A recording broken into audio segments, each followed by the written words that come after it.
Olá pessoal, começa agora mais uma videoaula do nosso canal Aprenda a Língua Portuguesa. O nosso canal é voltado para você que está se preparando para um concurso, em especial vestibular. E essa aula é em homenagem ao dia 31 de outubro, Dia das Bruxas, conhecido no mundo como Halloween. No final dessa videoaula nós vamos discutir uma questão do Enem que tem a ver com esse negócio de bruxaria. O Enem está chegando, não é? Então nós vamos discutir sim uma questão do Enem. Mas antes disso, vamos entender como foi que surgiu essa festa que nós chamamos de Halloween. Vocês sabem como e quando surgiu o Dia das Bruxas? Bem, dia 1º de novembro é dia de Todos os Santos. Não é à toa que o Dia das Bruxas é na véspera. A palavra Halloween em inglês deriva de All Hallows Eve. O termo Hallow, em um inglês mais arcaico, quer dizer santo. Então esse inglês arcaico Halloween quer dizer véspera do dia de Todos os Santos, como era conhecido o dia 1º de novembro até mais ou menos o século XVI. Vamos entender uma coisa, se era século XVI, então era mais ou menos quando estava acabando o feudalismo, a época em que a Igreja Católica tinha poder político. E abusava desse poder político, não é verdade? Dominava a Santa Inquisição, que perseguia as pessoas que tinham ideias contrárias aos dogmas da Igreja. Essas pessoas eram chamadas de bruxas, e a Inquisição punia essas pessoas. Elas eram queimadas por ordem da Igreja, que no fim das contas não queria que as ideias dessas pessoas tirassem o seu poder, o poder da Igreja. Essa igreja aos poucos foi perdendo poder de influência, mas muitas dessas pessoas que eram chamadas de bruxas acabaram se organizando em sociedades secretas mesmo durante a época em que a igreja dominava. Nessas sociedades secretas havia, não se sabe desde quando, um festival de celtas, o Samhain, que começava no dia 31 de outubro durando 3 dias, em homenagem a uma entidade que era o Rei dos Mortos.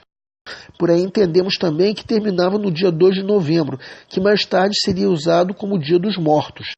Como muitas bruxas já haviam sido queimadas pela fogueira da Santa Inquisição, a fogueira acabou se tornando de alguma maneira um símbolo voltado para a bruxaria.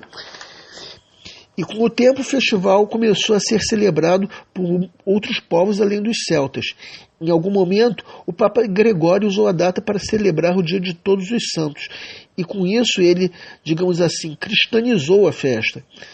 Antes o Dia de Todos os Santos era em maio. A partir de Papa Gregório passou a ser no dia 1º de novembro. E foi mais ou menos entre os séculos XV e XIX que o Dia das Bruxas se tornou o que é hoje.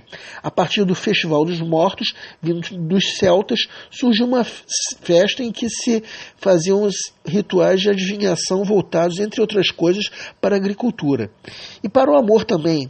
Havia um ritual em que se pescava com a boca maçãs marcadas com as iniciais de diversos candidatos e se liam cascas de noz, pedindo ao diabo para dizer quem era a pessoa amada. Alguns reis, como Henrique III e Rainha Elizabeth, tentaram acabar com essa prática, mas não conseguiram. Mais tarde, esse ritual acabaria chegando ao continente americano. Bem, na verdade, o próprio conceito de bruxaria varia muito ao longo do tempo e do espaço. A magia, nós podemos supor, está presente desde os nossos primórdios. Na pré-história, o homem ainda não entendia como o mundo funcionava. Tudo era mistério para o homem primitivo. O homem tinha medo do mundo. Vento, chuva, relâmpago, terremoto, vulcão, tudo isso para o homem primitivo era manifestação sobrenatural. Afinal de contas, a própria ciência da época era muito incipiente. E as primeiras pessoas que entenderam como funcionava tudo aquilo, podemos supor, aproveitaram essas descobertas para levar vantagem sobre os outros. Com o surgimento da civilização, essas pessoas passaram a ser, por exemplo, os sacerdotes no Egito, na Grécia, na Mesopotâmia, etc. Com o nascimento de Cristo, surgiu uma nova religião. Religião essa que dominou o pensamento durante a Idade Média.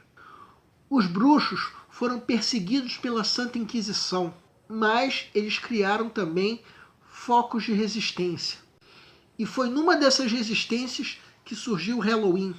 Mas no continente americano, o Halloween chegou por volta de 1845, quando acontecia na Irlanda a chamada Grande Fome, que levou muitos irlandeses a emigrarem para os Estados Unidos. E quem emigrava trazia para lá as tradições do país origem, que era a Irlanda, inclusive o Halloween. Dessa época datam as primeiras manifestações da festa no continente americano. As brincadeiras da festa original se conjugavam com o período de colheita da agricultura americana. E foi mais ou menos nessa época que a abóbora se tornou o símbolo do Halloween, porque é do folclore americano a lenda que deu origem a esse costume. Trata-se da história de um ferreiro chamado Jack, que era alcoólatra, que morreu embriagado e por isso o diabo veio levar sua alma. Jack pediu ao diabo mais um copo de bebida e o diabo deu. Jack estava sem dinheiro para o último trago e pediu ao diabo que se transformasse em uma moeda. No que o diabo atendeu a esse segundo pedido, Jack guardou essa moeda na carteira, que tinha um fecho em forma de cruz. Agora o diabo pediu para sair, mas Jack fez uma chantagem. Só faria isso se pudesse ficar na terra por mais de um ano inteiro. O diabo concordou e, a partir de então, Jack passou a tratar bem a esposa e os filhos, frequentar a igreja e fazer caridade. Mas isso não foi para sempre. Na noite de 31 de outubro do ano seguinte, Jack viu o diabo aparecer. Sendo mais esperto, convenceu o diabo a pegar uma maçã de uma árvore. O diabo atendeu, e enquanto ele estava na árvore, Jack desenhou com um canivete uma cruz no tronco, obrigando o diabo a desaparecer por mais de 10 anos. Jack ainda exigiu que o diabo nunca mais aparecesse. Um ano depois, Jack morreu.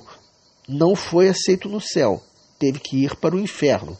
No inferno, Jack reencontrou o diabo, que, pelo quão humilhado que já estava, também não permitiu que Jack entrasse. Castigou Jack jogando um facho de fogo para iluminar o caminho de Jack pelo limbo. Para que a chama durasse mais, Jack pôs fogo dentro de um nabo, o que permitiu sair perambulando pelos campos. Ficou conhecido como Jack da Lanterna. Bem, com essa lenda, no início o nabo era usado para simbolizar o Halloween. Mas quando chegou a festa ao continente americano, se descobriu uma coisa, que a abóbora durava mais do que o nabo. E, aos poucos, a abóbora passou a ser iluminada por dentro para simbolizar a festa. Bem, essa aula está sendo postada na semana anterior ao Halloween, que vai cair numa terça-feira. Mas nós não podemos esquecer que a prova do Enem está chegando. E é pensando nisso que nós vamos discutir uma questão do Enem que falava sobre prática de bruxaria, mas era uma bruxaria que vinha do continente africano, não originária da Europa, como Halloween. Bem, de qualquer maneira, segue um quadro. Enem 2016. Mandinga era a denominação que no período das grandes navegações os portugueses davam à costa ocidental da África. A palavra se tornou sinônimo de feitiçaria porque os exploradores lusitanos consideravam bruxos os africanos que ali habitavam. É que eles davam indicações sobre a existência de ouro na região. Em idioma nativo, Mending designava terra de feiticeiros. A palavra acabou virando sinônimo de feitiço, sortilégio.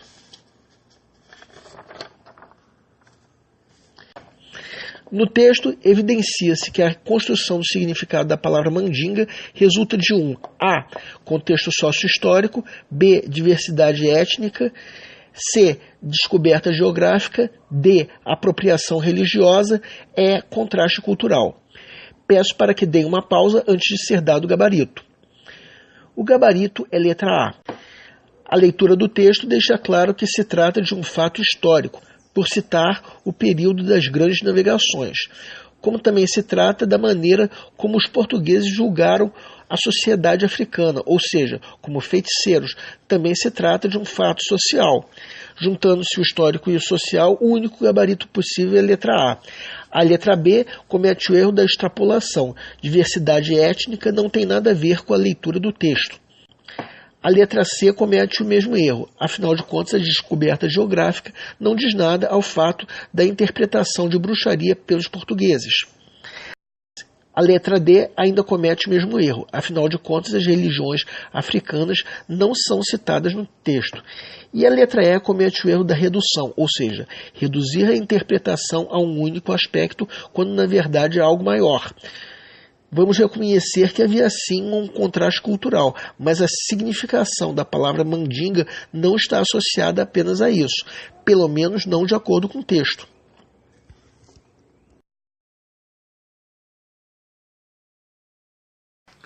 Essa aula foi especial do Dia das Bruxas. Falamos sobre o Halloween, sobre a bruxaria e corrigimos uma questão do Enem. E como a próxima aula vai ser postada na semana anterior ao Enem, nós vamos dar uma última dica para você que está se preparando para a prova. Bem, e o nosso canal é voltado para você que está se preparando para uma prova de concurso, em especial vestibular. Para vocês que fizeram essas provas, nós queremos pedir que nos escrevam para dizer como vocês se saíram na prova, quais foram as dificuldades, se a prova foi fácil, se a prova foi difícil, etc. Conforme for, nós faremos os devidos comentários numa próxima aula. E para todos vocês que vão prestar essas provas, nós desejamos boa sorte. O nosso canal está buscando maneiras divertidas de fazer com você a tua prova de concurso ou vestibular. Qualquer dúvida que vocês tenham, podem nos escrever, seja pelo nosso e-mail, seja pela nossa fanpage do Facebook, seja pelo Google+. Qualquer dúvida que vocês tenham será bem recebida. Aliás, vocês podem nos escrever para fazer qualquer comentário sobre as nossas videoaulas, qualquer elogio, qualquer crítica e, pasmem, qualquer reclamação sobre as nossas videoaulas. Afinal de contas, a missão do nosso canal é melhorar cada vez mais. E nós agradecemos a todos vocês que estão assistindo nossas videoaulas e principalmente a todos vocês que estão compartilhando nossas videoaulas com outras pessoas. Muito obrigado, vocês estão ajudando o nosso canal a ser feito. E para terminar, eu quero convidar você que ainda não se inscreveu no nosso canal, que faça isso. Basta clicar nesse link. Muito obrigado e aguardem nossa próxima aula.